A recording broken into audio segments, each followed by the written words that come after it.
My name is Marcus Whitfield. I'm 37. 3 weeks ago, I stood outside my late grandfather's lake lodge in a tailored suit and listened to my stepmother introduce me to my new sister-in-law's parents as the property manager who keeps the place running. Not her stepson, not her husband's son. The property manager. I smiled, shook their hands, and said nothing, because 3 years earlier, I'd paid $220,000 to keep that lodge in the family, and my name alone was on the deed. By the end of that weekend, I'd remember why that mattered. Before I get into it, if you're the type who quietly holds the paperwork for people who'd never do the same for you, stay with me till the end, because it gets worse before it gets better. Let me take you back to the spring my grandfather died. Wren Lake Lodge had been in our family for 3 generations. A timber frame house on 11 acres in Millbrook Falls, Vermont, the backdrop of every holiday photo we owned. When Grandpa Elias passed, the estate split the lodge 4 ways among his children, including my father Walter and my Aunt Paulette. None of them could afford to buy out the others, and none wanted to sell the one place that still felt like family. So my stepmother, Vivian, called me. Not my father.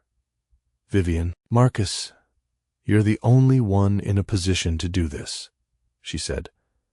Buy out the other shares, hold the property, and it stays ours. We'll never sell it out from under the family. I was 34, a decade into a software consulting career that paid better than anyone in that family understood. I'd never once been asked to hold anything for them before. It felt briefly like being let in. We should put it in an LLC, Vivian added, before I'd even agreed. Cleaner for taxes, and it protects everyone if something happens to you. Grant can draw it up properly.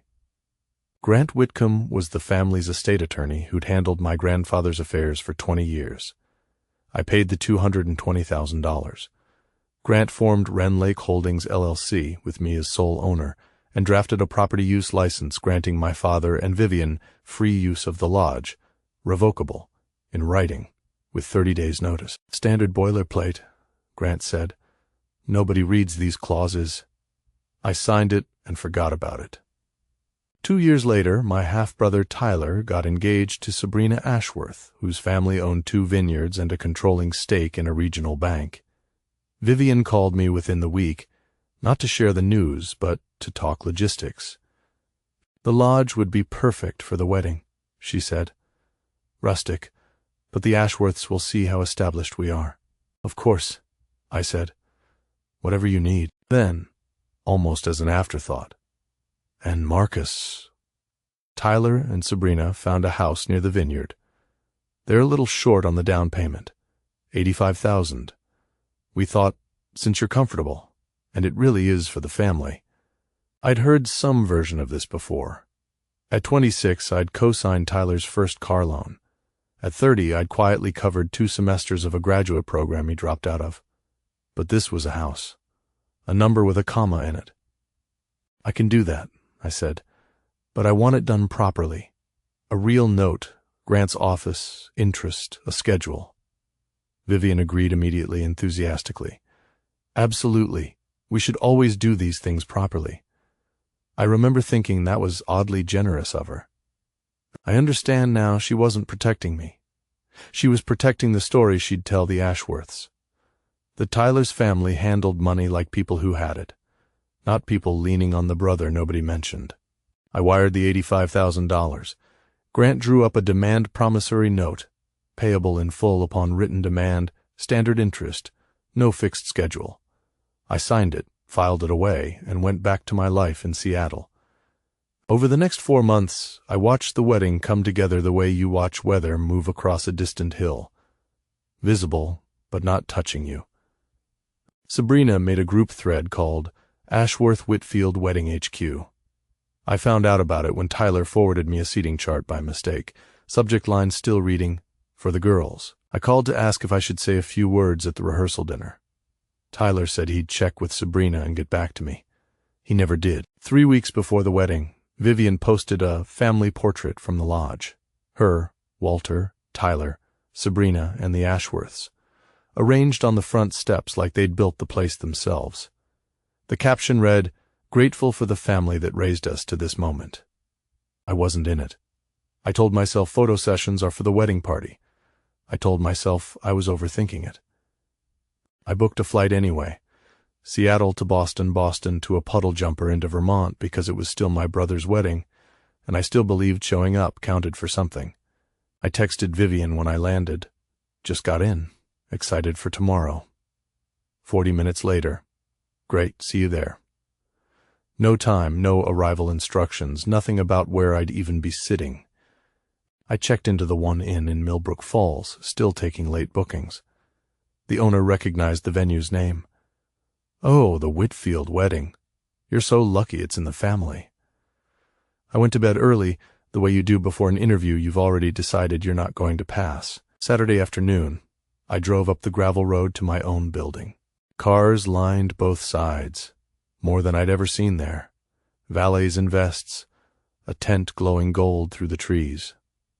I parked at the end and walked toward the porch where I used to sit with my grandfather.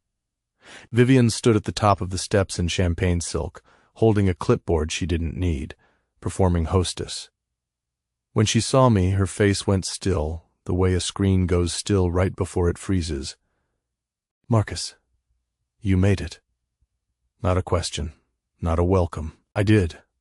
"Where am I sitting?" Before she could answer, a couple came up the steps behind me.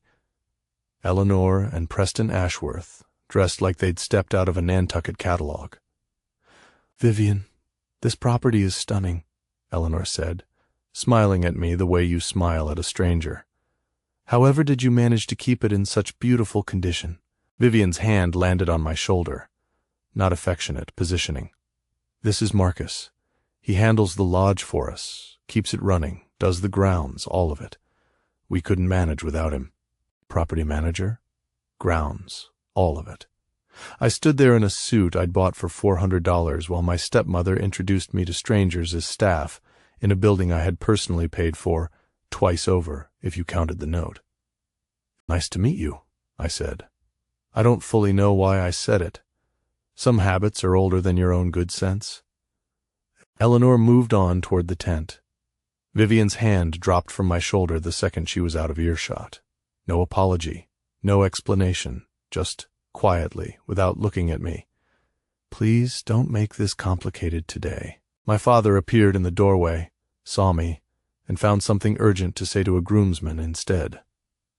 I could have turned to the Ashworths right there and told them whose name was on the deed to the ground they stood on.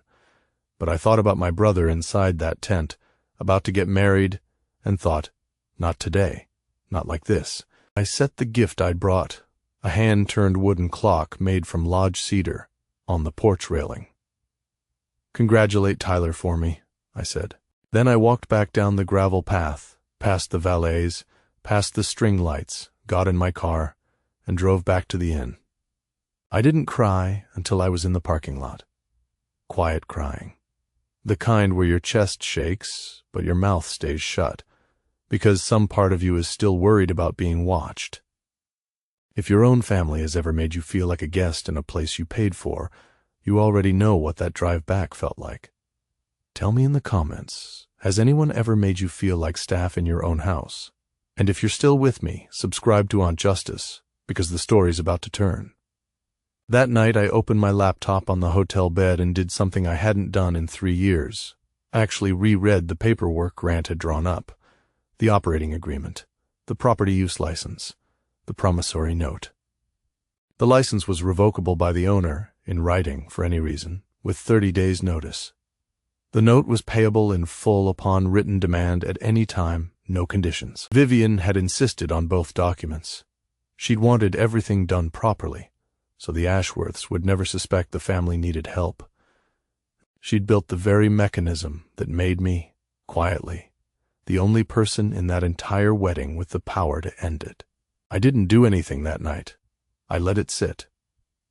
Sunday morning, a text from Tyler, not a call. "Hey, thanks for coming. Sabrina's parents want brunch at the lodge before the honeymoon. Mind if we use the back deck for photos?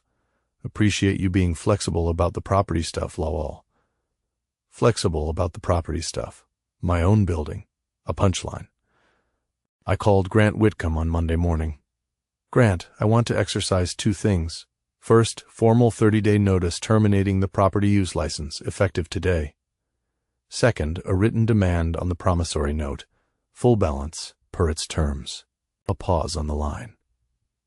You're sure? I've never been surer of anything. He sent both letters that afternoon. Certified mail, plus a courtesy email so there'd be no claiming they hadn't seen it. I didn't call anyone. I didn't post anything. I flew home to Seattle Tuesday morning and went back to work like nothing had happened, because as far as my actual life was concerned, nothing had. Wednesday evening, my phone rang. Vivian. Marcus, Grant's office sent something completely absurd. A notice about the lodge, a demand for the entire loan. Tyler and Sabrina are on their honeymoon. We are not doing this right now. Then you'll have 30 days to make other arrangements, and Grant's office can work out repayment terms whenever you're ready. You are being deliberately cruel. I was called the property manager at my own brother's wedding, in a building I own. I think I've been fairly patient, Vivian. Silence, then the old weapon, right on schedule. Your father is going to be devastated. He's already stressed about money. He can talk to me about it directly. He hasn't tried. She hung up. I made tea. My hands didn't shake at all, which surprised me more than anything else that week. My Aunt Paulette called 2 days later. My father's sister, retired from 30 years teaching high school civics. A woman who has never once softened a fact to make a room more comfortable. I heard what happened, she said. Eleanor mentioned it at the gift table. She thought it was odd the property manager left before dinner and nobody knew your last name. I told her it's Whitfield, same as your brother's, because you're his brother, and that you happen to own the lodge outright. You told her. I did. I'm 68 years old, Marcus. I'm done watching Vivian rewrite this family in real time. Eleanor was very quiet after that. I don't think she liked finding out she'd been managed. She hadn't. Within a week, Tyler admitted resentfully that Eleanor had asked Vivian point-blank why she'd introduced her own stepson as hired help, and Vivian had no clean answer. The Ashworths, old money and image-conscious to their bones, did not enjoy being quietly misled at their own daughter's wedding. Preston made one comment Tyler said about transparency mattering more than square footage that landed like a slap. The honeymoon brunch at the lodge never happened. 30 days later, the license lapsed. Wren Lake Holdings is my property plainly with no one else's name attached to its use. My father and Vivian now rent a 2-bedroom in town.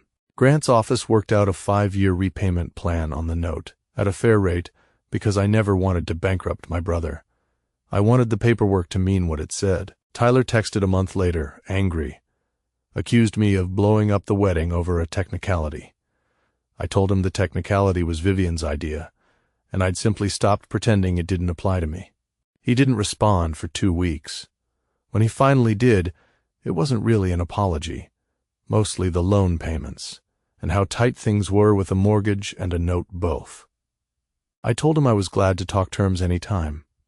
I didn't offer to forgive it. Some lessons need the invoice attached, or they don't stick. My father wrote me an email in October, an actual email, which for him is the emotional equivalent of a handwritten confession. He said he'd stood on that porch and said nothing, and that he'd been saying nothing his whole life, and that he was ashamed of both. He didn't ask me to reverse anything. He just said he was sorry, and that he understood if it took a while to mean something. I wrote back 3 lines. It's a start. Vivian has told at least 2 people in town that I had some kind of breakdown over the wedding. Paulette tells me this with the relish of a woman who's waited a long time to be believed. It's been 3 months since that porch. I still own the lodge. I still hold the note. For the first time since my grandfather died, that building feels like mine. Not because the document says so, but because I finally acted like it. I didn't do this for revenge. The paperwork had been telling the truth about who owned that lodge the whole time. I was just the last one to believe it. If you've ever paid for a seat at a table and then been introduced as the help, I want to know, would you have torn up that note for peace, or called it do the way I did?